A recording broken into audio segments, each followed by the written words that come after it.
A lot of buzz about the movie Concussion with Will Smith. It's the story of Dr. Benedict Amalu and his fight with the National Football League for recognition of the disorder chronic traumatic encephalopathy with CTE, which is related to concussions that football players are subjected to when they play that game. And this is a long and complicated story. It has its origins, though. The origins go back to former Steeler All-Pro Mike Webster, and also Mike Webster's relationship with Wheeling attorney Bob Fitzsimmons. Bob Fitzsimmons joins us on Metro News Talk. Bob, good morning. How are you? Good, Hoppy. How you doing? I'm well, sir. Good to talk to you again. How did you meet Mike Webster?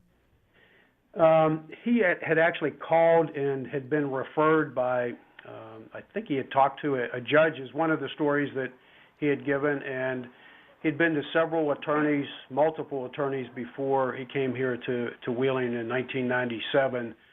And he had also spoken with Mr. Rooney, who indicated he should get an attorney, and I think my name was mentioned among multiple other attorneys at that time. He was in a pretty bad way, Bob. He had memory problems. His marriage had broken up. He had financial problems. He was living in his pickup.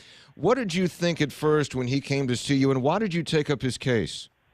Well, first of all, when he came, he set the appointment up. It was like a Tuesday or something, and Tuesday rolled around, and Mike didn't show up. So I kind of wondered about whether it would ever happen. And then a couple days later, he just kind of appeared at the office, and he was totally confused as to the date, which is kind of an indication of the mental problems that he was having.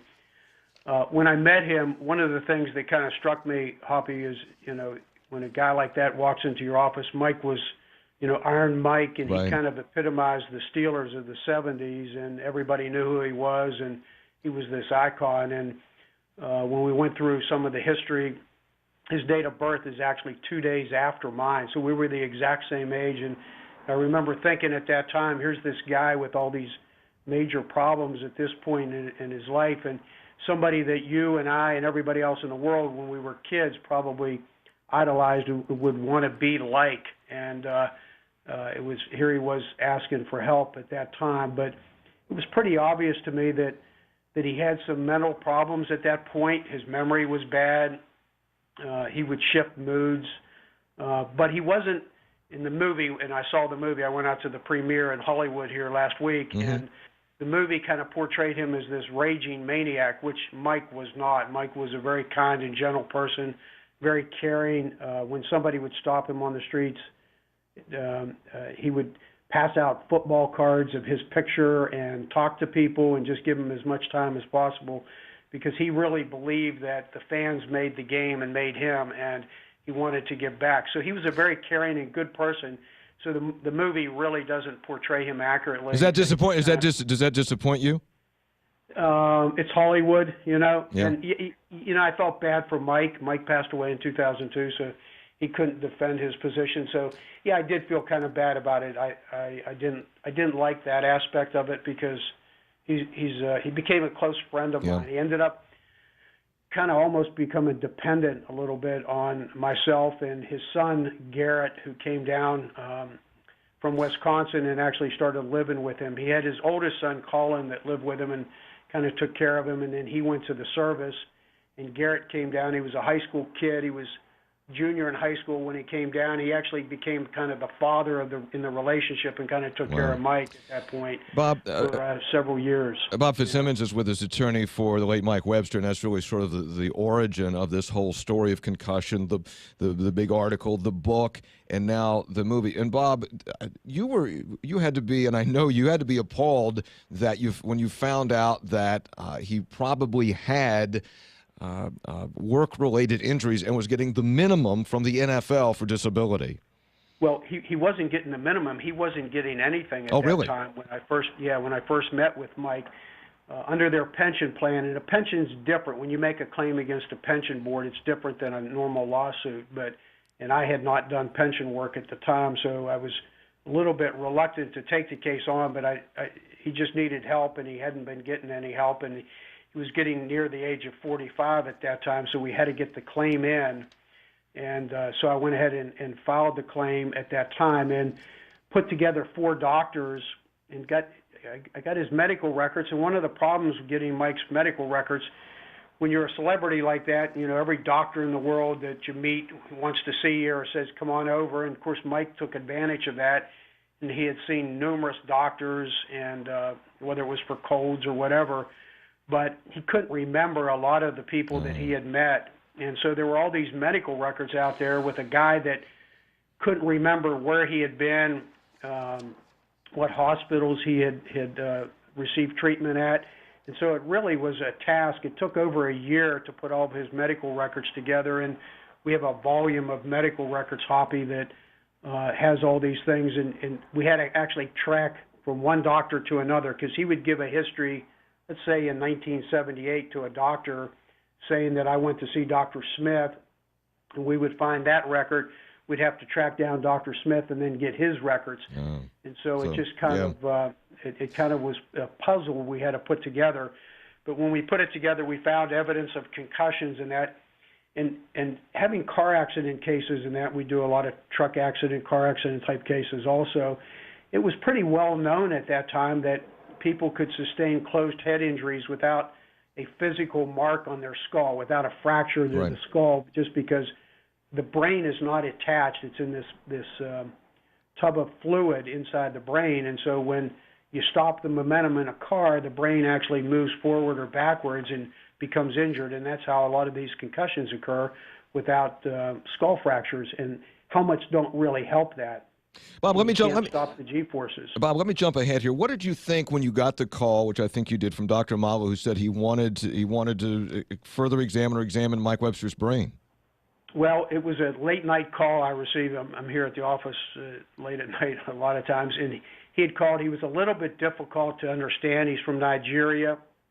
He actually ended up one of my best, closest friends now today. But it was kind of a weird call, and I had been up to see Mike. I went up when Mike passed away.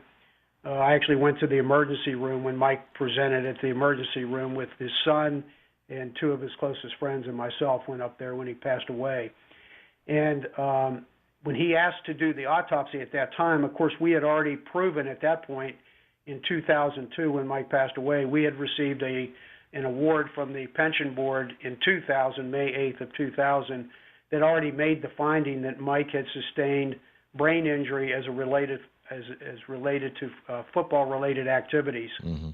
And so that was already proven at that point in May of 2008. Dr. Amalu then took it from a scientific standpoint and asked to do the autopsy. I thought it was good.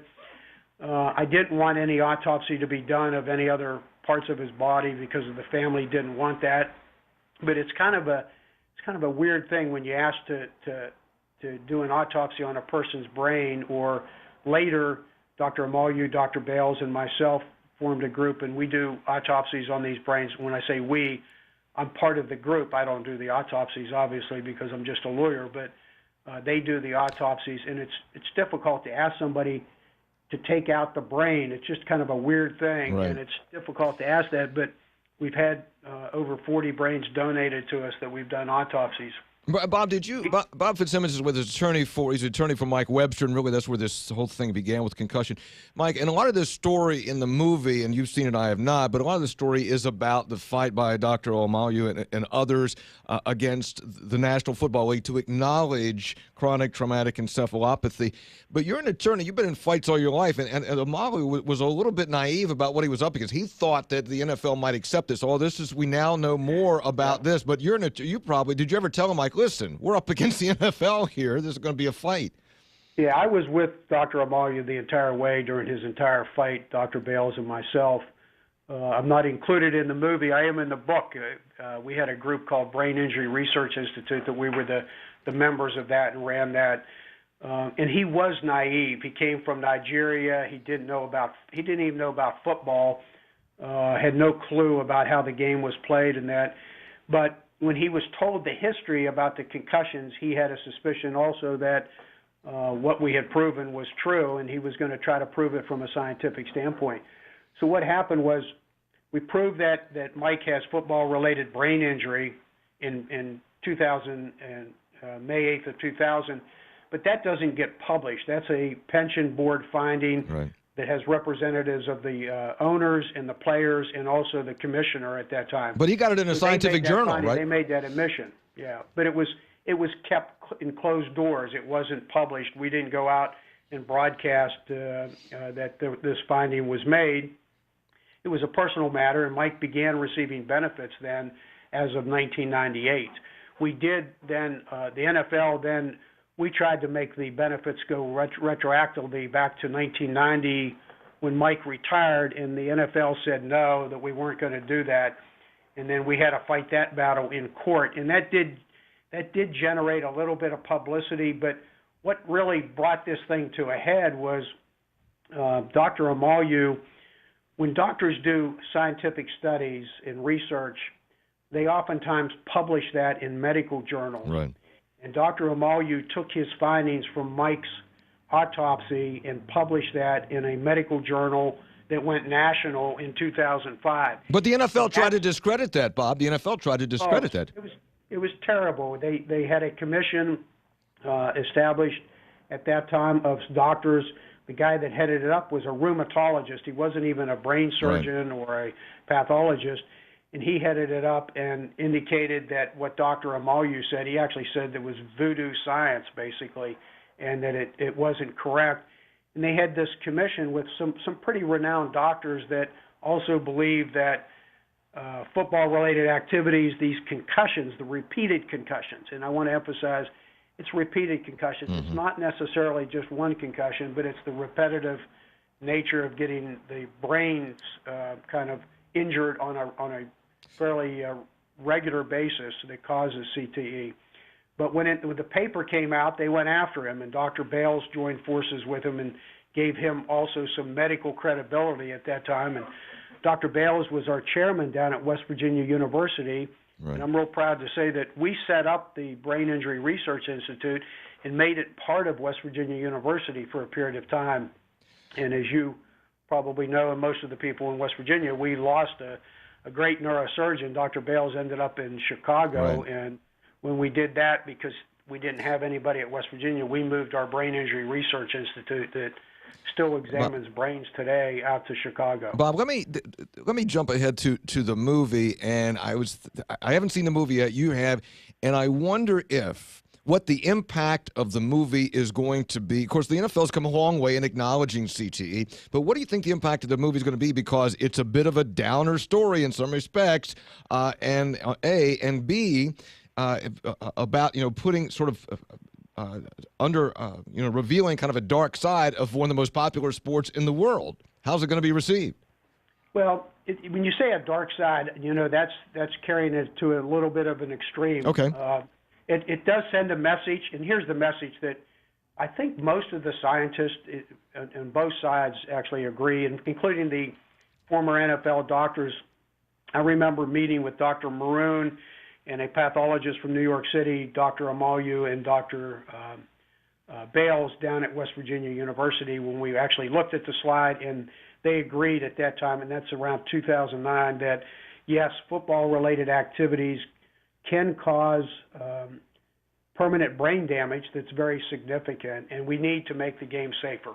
Yeah. So the message I think that most people want to be received and want to be delivered as a result of this is, first of all, that it was kind of devious on behalf of the NFL that they tried to refute this medical science.